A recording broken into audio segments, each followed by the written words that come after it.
when headlines matter more than facts. So, welcome to Common Ground Conversation, a daily blog as well as a weekly podcast show on Spotify. I'm your host, Todd. This is a blog and podcast is generated towards what's happening in the world of politics. I talk straight down the middle, not choosing a side, but laying out the facts as I see them. There's too much of one-sided in media today. So let's talk straight. I'll give you the facts the way that I see them. So let's begin, and let's not mince words. So one of the biggest complaints that Americans have about modern media today is simple.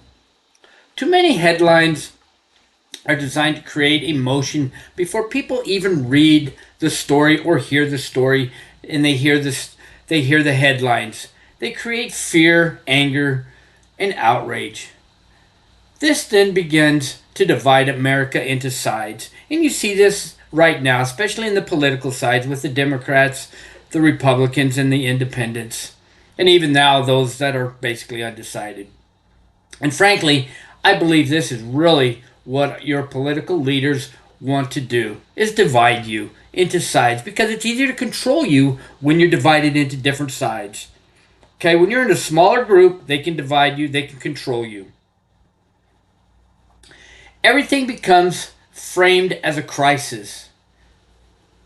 We all read and listen to everything as though it is gospel before we even consider the source of where it came from, or before we even research it. And in today's media environment, the speed of the reaction often matters more than the accuracy of the reporting. So this is very bad. Social media has amplified this problem twofold. For example, Facebook, X, and even TikTok are getting in on the problem as well. You see it all the time on those three types of platforms and the other platforms too. So I'm not leaving anybody out for chance. They all seem to have a say-so into what's going on. And most of it is false, or a good chunk of what they say is false. It's actually getting down to researching it yourself and finding out what's true and what's not. I get into X all the time and I see what is really false. I'll research it and find out that that person actually didn't say it, or what they said was not completely true, or they spliced a couple of sentences together to make it seem true or seem to be the facts.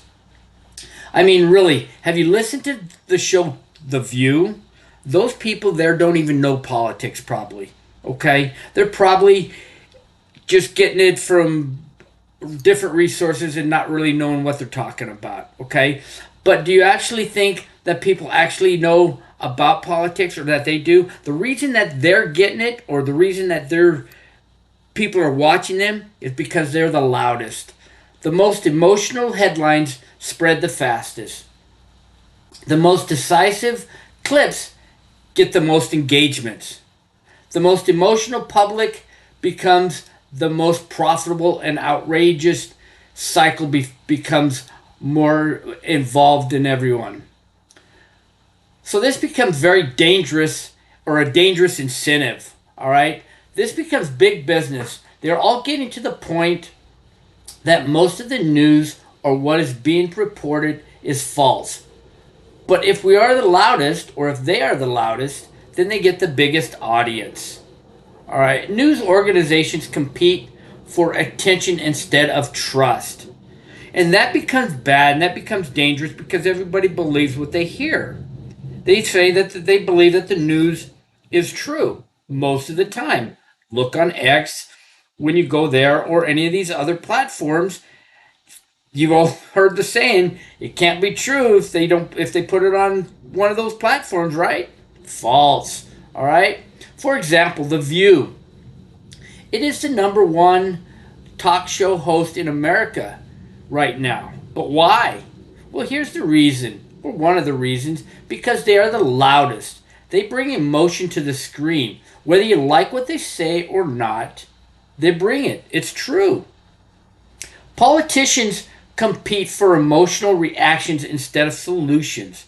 So they're not really looking for your vote. I mean, in the long run, they are. But if they can get emotion out of you, then they pretty much have won you over to their side. They brought you to their side. Audiences slowly become addicted to outrage, even not without even realizing it. So log into X someday and see the violence that it's caused on X, and it's caused by the news most of the time. Maybe not, but if you look at it, most of them probably saw something on the news and that struck a nerve with them, and so they decided to post it on X or on TikTok or on Facebook or something to that effect. But here's the biggest issue. Many Americans no longer believe the media applies the same standards equally. Okay? So they see certain stories dominate the news cycle for weeks with other stories disappearing almost immediately. And you see this especially with different presidents along the way. One president, it gets gone in a second, and the other one, it goes rampant. Or one of the politicians, it's over in a day, and then one other politician, it goes on and on and on and on and on. Why? So what causes this is probably the cause of who writes the biggest check in some cases, or who the media is supporting on this go-around. So that's the biggest thing. Who's writing that check? Who is the media supporting? Who is the owner of that media supporting at this time? Who's writing their check? Because they're not writing the check. So it's got to be somebody in the background that's writing that check.